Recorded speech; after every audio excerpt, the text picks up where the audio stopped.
नमस्कार मु कैकेयी एमटीवी को आपण मानक स्वागत जनाऊँगी। आज थिला मारुति सेनार सप्तम वार्षिक उत्सव।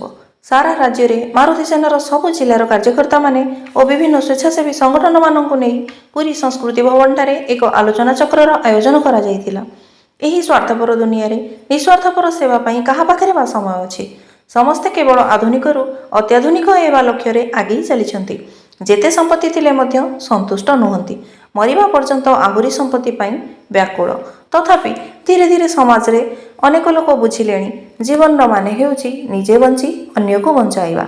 सही भली भावना रखिथिबा लोक माने स्वतःप्रकृत भावे राति दिन एक करी समाज कल्याण पाई दुखींक दुखरु किंचित मात्रा रे हेउ मध्य दूर करबा पाई अहरह लागि पड़िछंती। प्रतिबदल रे एही समाजसेवी माने चाहंती टिके आशीर्वाद और टिके प्रेरणा। एही उद्देश्य रे आज संस्कृति भवन ठारे समस्त स्वेच्छासेवी मानंकु उत्तरीय फूलतोड़ा और मानपत्र देई संबर्धित करागला। मंचस्थ मुख्य अतिथि थिले सांसद सुभाषिष खुंटिया, पूर्वतन विधायक जयंत षडंगी, जगन्नाथଙ୍କ सेवायत गौतम दैतापति, साहित्यिक शिवसुंदर मिश्र और अध्यापक तथा आईनजीवी सुरेंद्रनाथ दलबेहेरा प्रमुख। कार्यक्रम को संपूर्ण परिचालना करथिले मारुति सेना संगठन समस्त पदाधिकारी वृंद। कार्यक्रम को हाथ को नहीं केवल सांस्कृतिक कार्यक्रम नुह सेवा माध्यम निजर परिचय सृष्टि कर मारुति सेना। धन्यवाद देवी मारुति सेनार समस्त कर्मकर्ता वृंद को बड़िया भाई आरंभ करी दुसा भाई आरंभ करी कान्हा आरंभ करी उपस्थित समस्त कार्यकर्ता वृंद ए मंच उपस्थित थिबा पूर्वतन अध्यक्ष दलबेहरा महोदय, पुरी दैतापति गौतम दैतापति महोदय, जी मंच को उपस्थापन करते सदाशिव मिश्र महोदय, शिवसुंदर मिश्र महोदय, उपस्थित समस्त गुरुजन माने, युवसाथी माने, माँ माने, भौणी माने, कहीं गोटे सेना गठन हम कौन आवश्यकता पड़ुछि जे आमे सेना गठन करबा।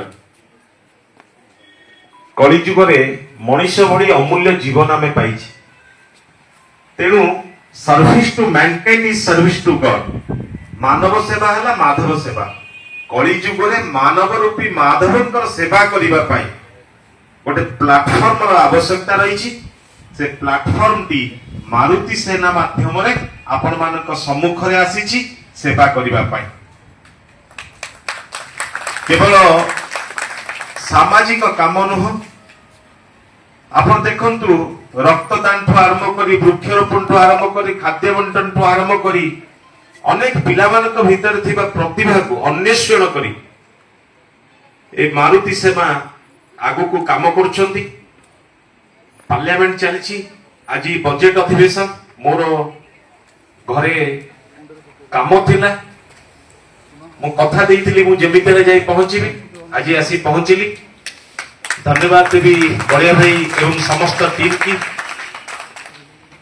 जो मानकर सहयोग रे एभली कार्यक्रम को आगु को बढ़ाई। प्रभु समस्तंकर मंगल करंतु।